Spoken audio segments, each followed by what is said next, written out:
Is that going through there? Yeah. So Rob, can you explain a little bit about what you're doing here? Yeah, this is an internal mud and stud wall, so it's quite thin, a lot thinner than we normally use.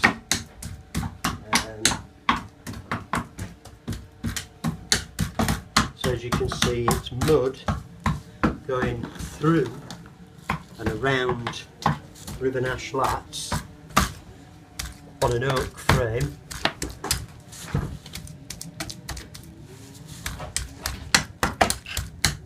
And the mud isn't sticking to the wood, it's sticking to the mud that Anna's putting on at the other side. Whoops.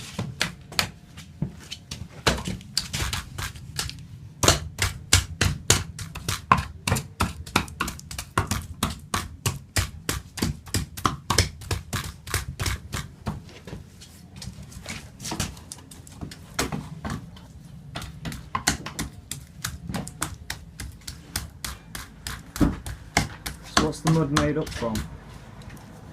Well, this is chalky boulder clay, which is quite common on the Lincolnshire Wolds, and it's a very good quality mud. Lots of bits of stones in, which on the thin wall makes it a little bit hard. So it's got chalky boulder clay, some sharp sand, and barley straw, lots of barley straw, which gives it that extra reinforcement.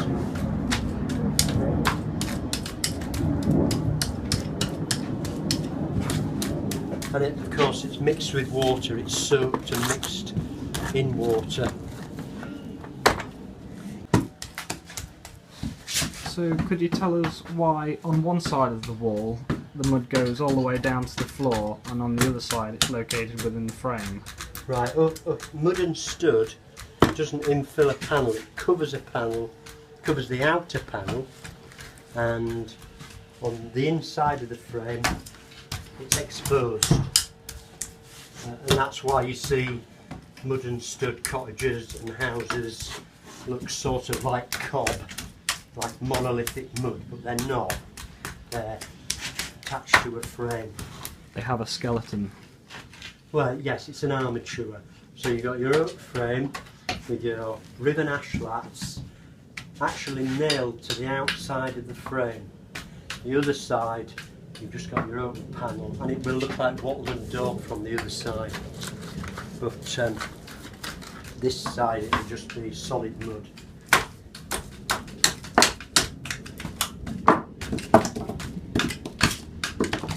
A lot of stone in this. That's alright.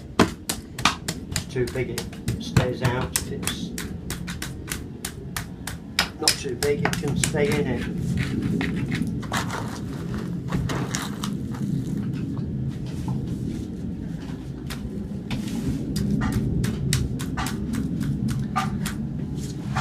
Tell us a little bit about the tools that you're using.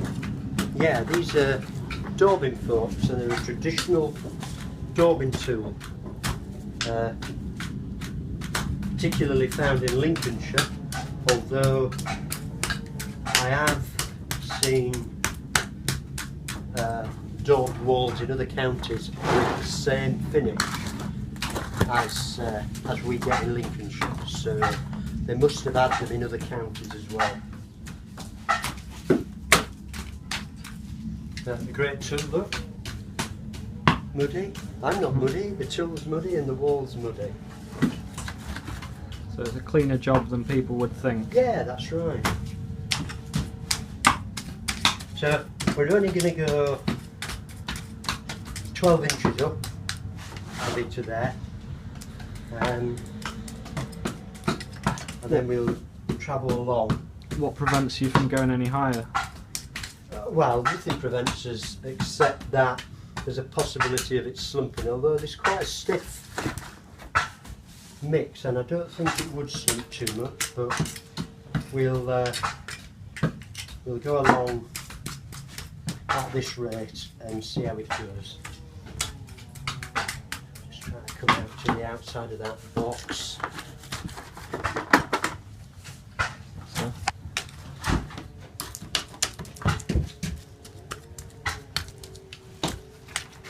but they're a very traditional tool. We found other walls, well, lots of mud walls with exactly the same markings For example, as where putting. For example, behind you, oh yeah, of course, the yeah, original mud wall. yeah.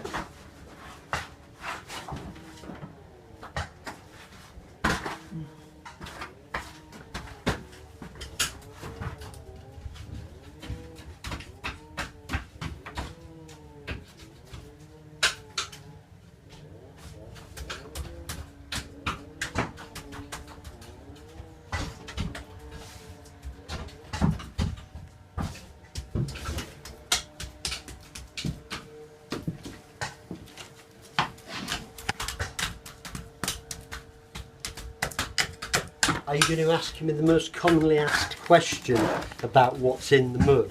So, Robert Lee, does the mud contain poo? No, it doesn't.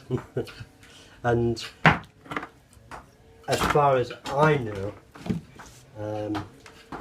well, in my experience, we've never found any dung or poo or whatever you want to call it in a mud and stud wall. I'm not saying that they don't put it in other areas, but certainly, well, almost certainly around here, I've never experienced that. I've worked on countless mud and stud buildings.